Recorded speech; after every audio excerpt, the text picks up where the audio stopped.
स्वर्णोदयदीप्तिम् अखिलभुवनचैतन्यप्रसारम्। నమస్కారం మన ధర్మం కార్యక్రమానికి స్వాగతం. ఇవాల్టి మన ధర్మం కార్యక్రమంలో మన ధర్మ సందేహాలను నివృత్తి చేసేందుకు మనతో పాటు ఉన్నారు ప్రముఖ ఆధ్యాత్మికవేత్త, ధర్మశాస్త్ర నిపుణులు బ్రహ్మశ్రీ డాక్టర్ కాకునూరు సూర్యనారాయణమూర్తి గారు. గురుగారు నమస్కారం అండి. నమస్కారం అమ్మా. గురుగారు, ఇవాల్టి మొదటి ధర్మ సందేహం ఏంటంటే, ఓం అనే బీజాక్షరాన్ని ప్రణవం అని అంటారు కదా, ప్రతి మంత్రానికి ముందుగా ఈ ప్రణవాన్ని ఉచ్చరించాలా? ప్రణవం ఓం, నిజానికి ఓం అనే అక్షరాన్ని మనం రాసేటటువంటి పద్ధతి ఏదైతే ఉందో ఇది ఏ భాషలో కూడా లేదు. ఆ ఉ మా అనే 3 ధ్వనుల సంపుటి ఓం అనేటటువంటి ఆ మహామంత్ర స్వరూపం ప్రణవము అని మనం ఈ ధ్వనిని గుర్తిస్తున్నాం. ఆదౌ ప్రణవముచ్చార్య వ్యాహృతి ప్రణవంతతః బీజం మంత్రం సముచ్చార్య మంత్రాంతే బీజముచ్చరేత్ అని ఒక సూత్రం మనకు ఋషి పరంపర తెలియజేస్తున్నది.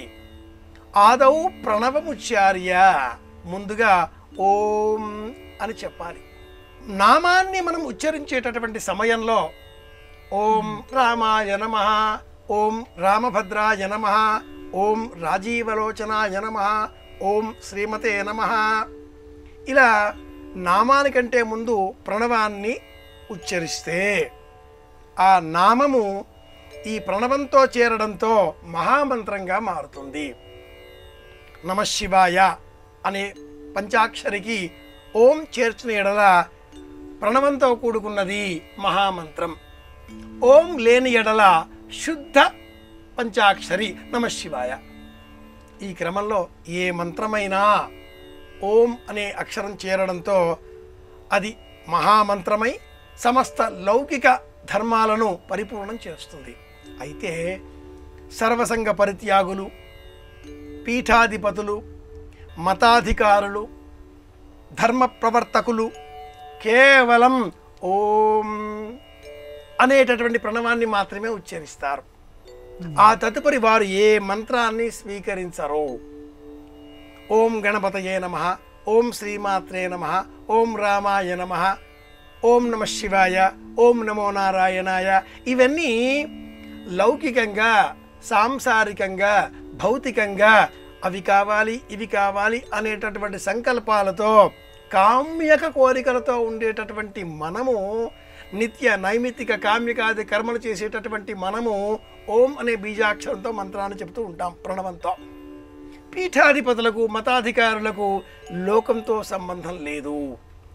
అలౌకిక జీవన విధానంలో సర్వసంగ పరిత్యాగులుగా ఉన్న కారణం చేత ఓం అనే ఆ మూల మంత్రాన్ని, బీజాక్షరాన్ని మాత్రమే, శుద్ధ ప్రణవాన్ని మాత్రమే ఉచ్చరిస్తారు.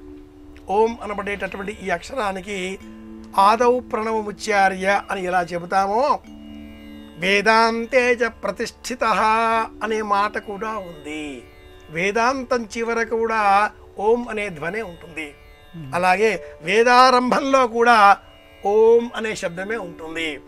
కనుక సమస్తాన్ని తనలో నిక్షిప్తం చేసుకున్న సృష్టి స్థితి లయాలకు ప్రతీకాత్మకంగా ఉండే ఆ ఉమా అనే ఆ 3 ధ్వనుల సంపుటి అయినటువంటి ప్రణవమే సమస్త మంత్రాలకెల్లా కూడా తలమానికమైనటువంటిది, శిరోధార్యమైనటువంటిది. కనుక ఏ ఆలోచన లేకుండా ప్రపంచమంతా బాగుండాలి, స్వస్తి ప్రజాభ్యః, లోకాలకు క్షేమం కలగాలి అనే ఆలోచన కలవారు కేవలం ఓం అనే బీజాక్షరాన్నే చేస్తూ ఉంటారు. ఇంటికి పైన ప్రధాన ద్వారానికి పై భాగంలో ఓం అనేటటువంటి బీజాక్షరాన్ని వ్రాసి పెట్టుకున్నట్లయితే ఆ ఇంటిలో ఉండేటటువంటి వారికి శాంతి చేకూరుతుంది. పరిగెత్తే స్వభావం, ఇవి కావాలి అవి కావాలి అనేటటువంటి లాలస, జిజ్ఞాసలు ఉండవు అని కూడా పెద్దలు చెప్తూ ఉంటారు. ఇంత అర్థం ఓం అనే అక్షరానికి ఉంది. గురుగారు, ఇక మరో సందేహం. పాండవులను లక్క ఇంట్లో దహనం చేస్తే ముప్పు తొలగుతుందని దుర్యోధనుడు ఆలోచన చేసి వారిని వారణావతం పంపిస్తాడు కదా, ఆ లక్క ఇల్లు అనేది ఎవరు నిర్మించారు? పురోచనుడు. మహాభారతంలో ఎంత గొప్ప మార్పు ఈ అంశంతో కూడుకుని ఉంటుంది అంటే, కణికుడు అనేటటువంటి మంత్రి ధృతరాష్ట్రుడికి కూటనీతి బోధిస్తాడు. అద్భుతమైన కథలతో ఉంటుంది ఈ కూటనీతి అంతా కూడా. ఆది పర్వంలో వస్తాయి, ఈ వన పర్వంలో వస్తాయి, ఆది పర్వంలో ఈ కథలన్నీ కూడా వస్తాయి. కూటనీతిలో ఒక జంతువుల కథ కూడా చెప్పబడి ఉంటుంది. అనుకున్న దాన్ని మోసంతో కుటిలత్వంతో ఎలా జయించవచ్చునో ఈ కథ చెబుతుంది. ఆ కూటనీతిని అనుసరించి పాండవులను మాయోపాయంతో మాత్రమే మనం మట్టు పెట్టగలుగుతాం. వీరు విజయం పొందాలి అనే కాంక్షతో కాకుండా నైపుణ్యాలు పెంచుకోవాలి అనే వైపు ప్రయాణిస్తున్నారు. మనకు విజయం కావాలి అనేటటువంటి శ్రద్ధ కంటే నైపుణ్యాలు పెంచుకోవడం అనే శ్రద్ధ చాలా గొప్పది. నన్ను అందరూ కీర్తించాలి అనే ప్రయత్నం కన్నా కీర్తిని పొందే విధంగా మన ప్రవర్తన ఉన్న ఎడల కీర్తి దానంతట అదే వెంట వస్తుంది అనేటటువంటి ఆలోచనతో ఉన్న ఈ పాండవులను అంతమొందించాలి ఏదో ఒక మాయోపాయంతో. కనుక వారణావతంలో ఒక కొత్త ఇల్లు నిర్మాణం చేయబడి ఉన్నది. ఆ నిర్మాణానికి సంబంధించిన సొగసులు సొబగులు అన్నీ పాండవులు కూడా గమనించాలి. ఇలాంటి తంత్రం చేసి దుర్యోధనాదులు పాండవులను లక్క ఇంటికి పంపగా, ఊరికే పంపరే, ఏదో ఆలోచన ఉంటుంది అని గుర్తించినటువంటి విదురుడు ఈ లక్క ఇంటి వ్యవహారము, ఈ కథనములు ఇవన్నీ కూడా ధర్మరాజాదులకు తెలియజేస్తాడు. మామూలుగా ఉండే ఇంటిలో ఉండే ఈ ధర్మరాజాదులు లక్క ఇంటిలోనికి రాగానే వాసన అంతా కూడా పసిగట్టి ఇది లక్క ఇల్లు, ఏదో కారణం చేత ఈ ఇల్లు దగ్ధమైతే మనం కూడా అంతం కావలసిన ప్రమాదం ఏర్పడుతున్నది అని తెలుసుకొని విదురుడు పంపించిన ఒకానొక భటుని చేత భూమిలో నుంచి అంతర్భాగంగా ఒక సొరంగ మార్గాన్ని కూడా తదుపరి నిర్మించుకుంటాడు. ఆలోచనలు, కుయుక్తులు, మాయోపాయాలు, వివిధములైనటువంటి దురూహలు సమస్తము ధృతరాష్ట్రుని వద్ద ఉన్నాయి. అలాగే అతడి నుంచే దుర్యోధనులకు కూడా సంక్రమించాయి. నా మేళల్లుడికి రాజ్యం కావాలి అంటూ శకుని ఆలోచన చేశాడు. ఇక్కడ దుస్తంత్రం లేదు, తంత్రమంట ధర్మరాజుకు వ్యతిరేకంగా ఆలోచనలు చేసిన ధృతరాష్ట్రుడిదే.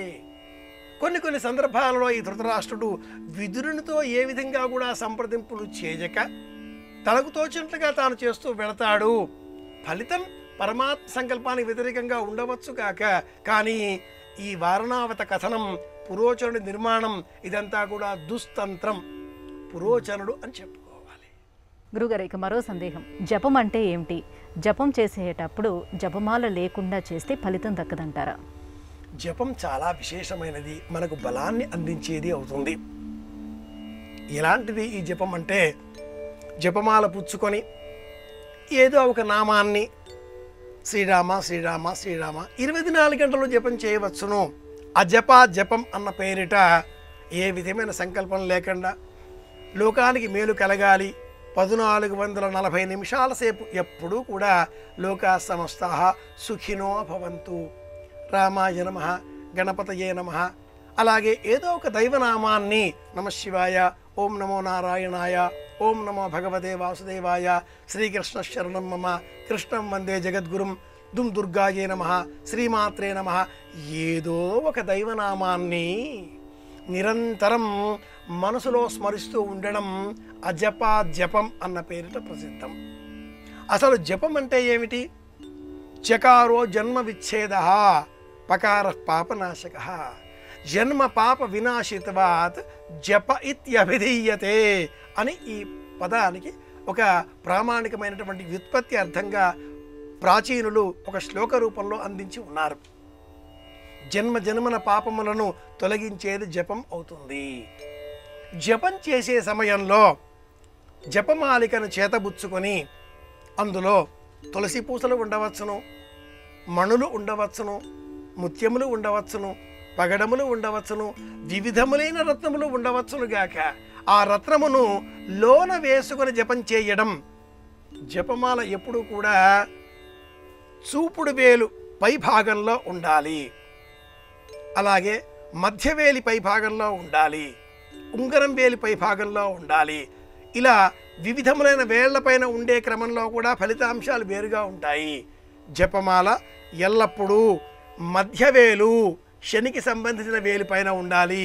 ఆ ఉంగరం ఆ వేలు ఇలా ఆ పూస మణి లోనికి వేసుకుంటే విశ్వవ్యాపితమైన చైతన్యంలో ఉండే శక్తి మనను చేరుతున్నట్లుగా, ఆ పూస బయటకు వేస్తే మనలో ఉండేటటువంటి అహంకారము, అసూయ, మాత్సర్యము వెలికి బయటికి వెళ్ళిపోతున్నట్లుగా ఇన్ని అర్థాలు ఆ జపమాలలో ఉంటాయి. జపమాలకు సంబంధించిన 108 ఆ మణులలో అగ్రభాగంగా ఒక మణి వేరుగా ఉంటుంది, ముత్యము లేక గొలుసులో ఉండేటటువంటి ఒక పూస, ఎలా చెప్పినా దానికి మేరువు అని పేరు. జపం చేసే సమయంలో ఆ జపమాలికను ఒక పూస ఒక మణి ఇలా వేసుకుంటూ మేరువు వరకు వచ్చిన తరువాత జపమాలికను ఇలా మార్చి తిప్పుకోవాలి. మేరువును దాటి జపం చేయకూడదు, మేరువును దాటరాదు. జపమాలికను నిరంతరం గోముఖం అనే పేరు గల ఒక సంచిలో వేసుకొని కానీ లేదా వస్త్రాన్ని పైన మూతగా మూసిపెట్టి కానీ జపం చెయ్యాలి. జపం చేసే సమయంలో ఇంకా ఎన్ని పూసలున్నాయి, ఇంకా ఇంత ఉందా, చేస్తున్నాను వస్తున్నాను వస్తుంది, సంఖ్య పైన మనస్సు పెట్టుకుంటే ఆ మంత్రం జపంగా మారదు. కనుక మనం చూడకుండా ప్రశాంతమైన మనస్సుతో జపమాలికను వినియోగించి జపం చెయ్యాలి. ఒక్కొక్కసారి జపమాలిక అరచేతిలో వేళ్లలో కూడా ఉంటుంది, కరమాలిక అంటారు. ఉంగరం వేలు మధ్యలో 1, దిగువన 2, చిటికిన వేలి దిగువన 3, చిటికిన వేలి మధ్య 4, చిటికిన వేలి చివర 5, ఉంగరం వేలి పై భాగం 6, చక్రాకారంలో 6, మధ్య వేలికి అగ్రభాగం 7, చూపుడు వేలికి అగ్రభాగం 8, చూపుడు వేలు మధ్య భాగం 9, చూపుడు వేలు దిగువ భాగం 10. 12 కణుపులలో మధ్యవేలికి ఉండే శనికి సంబంధించిన వేలులో ఉండే దిగువ మధ్య విడిచి మిగతా 10 కణుపులను వాడుకొని దశ సంఖ్య ఇలా వినియోగించడం కరమాలిక అన్న పేరిట ప్రసిద్ధం. జపమాలిక లేని ఎడల కరమాలికతో జపం చేయవచ్చు. మెడలో అలంకారప్రాయంగా వేసుకున్నటువంటి మాలికతో జపం ఎప్పుడూ చేయరాదు. ఇది నియమం. గురుగారు, ఇక మరో సందేహం. షట్కర్మలు అని వేటిని అంటారు? ఇవి అందరూ పాటించాలంటారా? పాటిస్తే కలిగే ప్రయోజనాలేంటి? పూర్వకాలంలో ఉత్తరాలు వ్రాసేటటువంటి సమయంలో, జాబులు వ్రాసేటటువంటి సమయంలో ఒకరిని మరొకరు సంబోధించేటటువంటి నేపథ్యంలో షట్కర్మ నిరతులైనటువంటి బావగారికి, మామగారికి అంటూ పెద్దలను సంబోధించేటటువంటి వారు. షట్కర్మలు ప్రతిరోజు ఆచరించవలసినవి, అందరూ ఆచరించవలసినవి.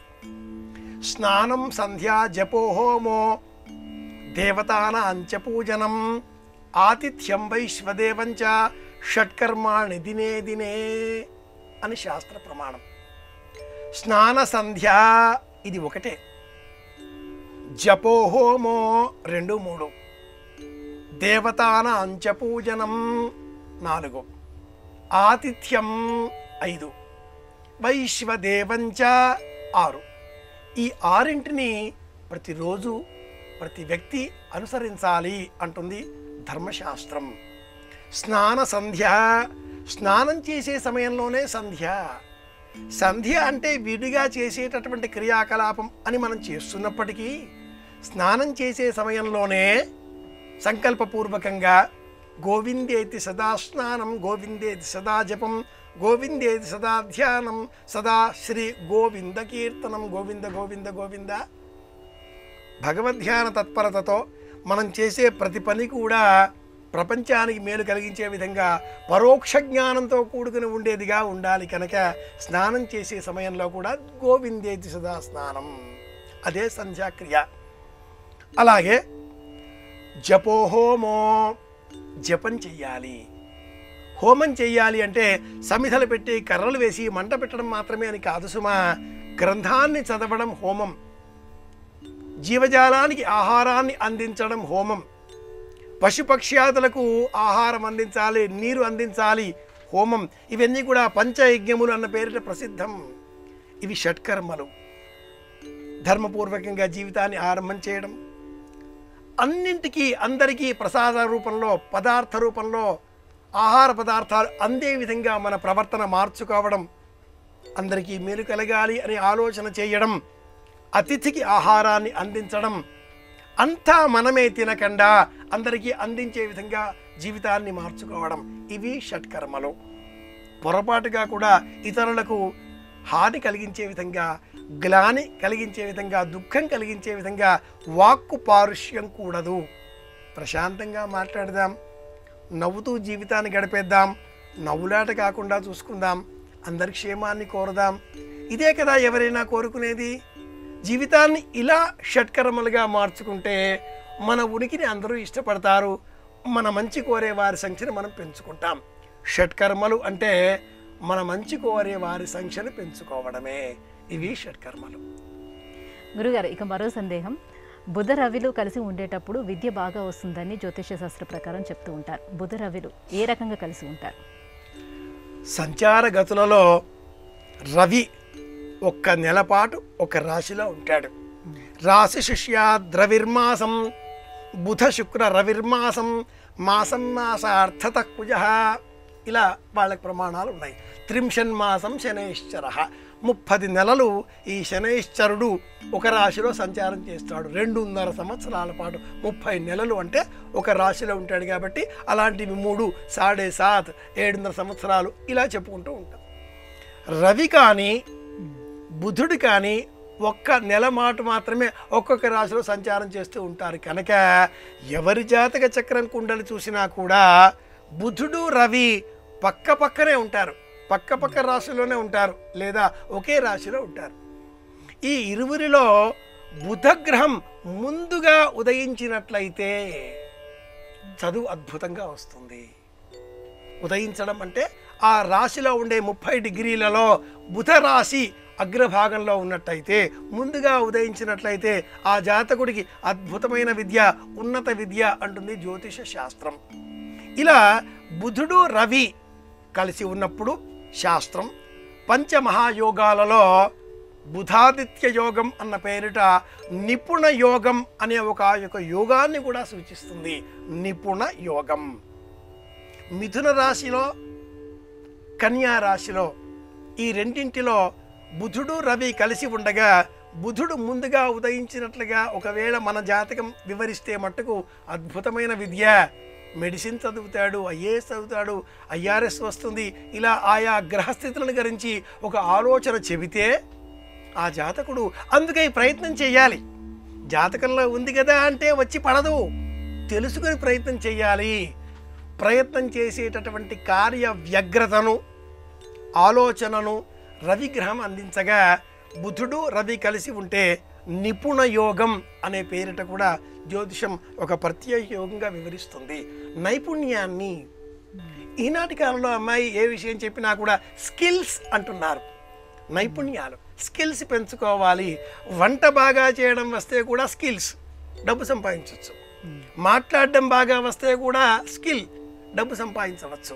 డ్రైవింగ్ వచ్చినా, మాట్లాడడం వచ్చినా, బాగా రాయగలిగిన, బాగా వంట చేయగలిగిన, బాగా నడవగలిగిన, క్రీడలలో స్ఫూర్తి ప్రదర్శించే విధంగా నైపుణ్యాన్ని ప్రదర్శించిన అంటే వృత్తి ఏదైనా కూడా నైపుణ్యం ప్రధానం. రవి బుధులు కలిసి ఉండడం అంటే ఏ ఇంట్లో కలిసి ఉన్నా కూడా కలిసి వస్తుంది. ఏ ఇంట్లో ఉన్నా కలిసి వస్తుంది. ప్రత్యేకంగా మిథునము కన్యలలో ఉంటే మరింత విశేషంగా కలిసి వస్తుంది అంటుంది శాస్త్రం.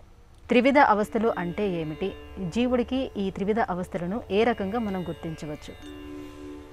అవస్థ అంటే ఏదో బాధ అనే అర్థంలో కూడా లోకంలో ఈనాటి కాలంలో మనం చెప్పుకుంటూ ఉన్నాం. తెలియదు కానీ ఏదో ఒక అవస్థ అని మన వాళ్ళు చెప్తూ ఉంటారు. ఏమిటి ఈ అవస్థ? తెలుసుకుంటున్నాం, జాగ్రత్త, ప్రపంచాన్ని గుర్తించగలుగుతున్నాం, ఈ లోకంలో ఉన్నాం, విషయగ్రహీణత బాగా ఉంది, పారీణత్వం బాగా ఉంది, జాగ్రత్త లోకంలో ఉన్నామని చెప్తాం. ఇది కాకుండా రెండవ స్థితి ఏమిటి? నిద్ర, సుషుప్తి. గాఢ నిద్రలో ఉన్న వ్యక్తికి ఈ రోజా రేపటి రోజా తెలియదు. ఈరోజు వ్యవహారాలన్నీ కూడా పూర్తి చేసుకొని శ్రీకృష్ణార్పణమస్తు అన్నాక ఆ వ్యవహారాలన్నీ కట్టిపెట్టేసి కన్నులు మూసుకొని నిద్ర అవస్థలో చేరతాడు. నిద్రాదేవి అనుగ్రహిస్తుంది. దానితో ఆ వ్యక్తికి ఈ లోకంతో ఉండే సంబంధం తెగిపోతుంది. నిద్రలో ఉన్న వ్యక్తికి చుట్టూ ఏమి జరుగుతున్నదో కూడా తెలియదు. అట్లని శరీరం కూడా పూర్తిగా తను చేసే పనిని ఆపివేసిందా అంటే లేదు. ఉచ్ఛ్వాస నిశ్వాసలున్నాయి, గుండె కొట్టుకుంటోంది, చర్మానికి గుణాన్ని గుర్తించేటటువంటి స్వభావం ఉంది. అంటే ఇంద్రియాలన్నీ పనిచేస్తున్నాయి, కానీ మనస్సు ఈ ఇంద్రియాలపైన నియంత్రణను కాసేపు ఆపివేసింది అని అంటాం. కానీ ఆ కోమాలో కూడా శరీరానికి మెదడుకు సంబంధం లేకపోతే కోమా. ఇక్కడ మనస్సు అనే పదాన్ని వాడుతున్నాను. అక్కడ బుద్ధి కాదు, ఇది మనస్సు. మనహ ఇది ఒక ఇంద్రియం. ఈ మనస్సు శరీరంలో ఉండే ఇంద్రియాలతో నియంత్రణ కోల్పోతే నిద్ర. ఆ నిద్ర సుషుప్తి. ఈ రెండు కాకుండా మూడవ అవస్థ ఉంది, అది కళ. సుషుప్తిలో మళ్ళీ కళలు కూడా కంటూ ఉంటాం. ఆ కళలు లోకంలో నిత్య వ్యవహారంలో మనం ఏం చేస్తున్నామో వాటికి సంబంధించినవే వస్తాయి. మనలో ఉండే భయాలు, కోరికలు, మోహాలు, ఆలోచనలు అన్నీ కూడా ఈ కళలలో ప్రతిస్పందిస్తూ ఉంటాయి, ప్రతిఫలిస్తూ ఉంటాయి అని మనకు ఫ్రాయిడ్ అనేటటువంటి అత్యాధునిక సిద్ధాంతవేత్త కూడా కొన్ని వివరిస్తూ ఉంటాడు. జ్యోతిషంలో కళలు గొప్ప శాస్త్రం, శకున శాస్త్రం అని చెప్తూ ఉంటాం, స్వప్న శాస్త్రం అని చెప్తూ ఉంటాం. జాగ్రత్త, స్వప్నము, సుషుప్తి ఈ మూడింటికే త్రివిధ అవస్థలు అని పేరు. నిద్రపోకుండా నిద్ర నటించే వ్యక్తిని మనం మేలుకొల్పలేం. అలాగే కలలో ఉన్న వ్యక్తిని ఆధాటుగా మేలుకొల్పితే ప్రాణం కోల్పోయేంత ప్రమాదం కూడా ఉంటుంది. కనుకనే నిద్రలో ఉన్న వ్యక్తిని ఎవరు మేలుకొల్పరాదు అని మన పురాణాలన్నీ వివరిస్తాయి.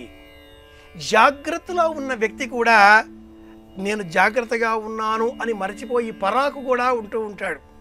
పరాకుగా ఉన్న వ్యక్తిని ఈ లోకంలోకి తెచ్చే నిమిత్తమై శబ్దం చేస్తాం, కరచాదరాదులన్నీ కూడా కదిలిస్తూ ఉంటాం, కరచరణాద్యవయవాదులతో ఆకర్షించే పని చేస్తూ ఉంటాం, వింటున్నారా అని పలకరిస్తూ ఉంటాం.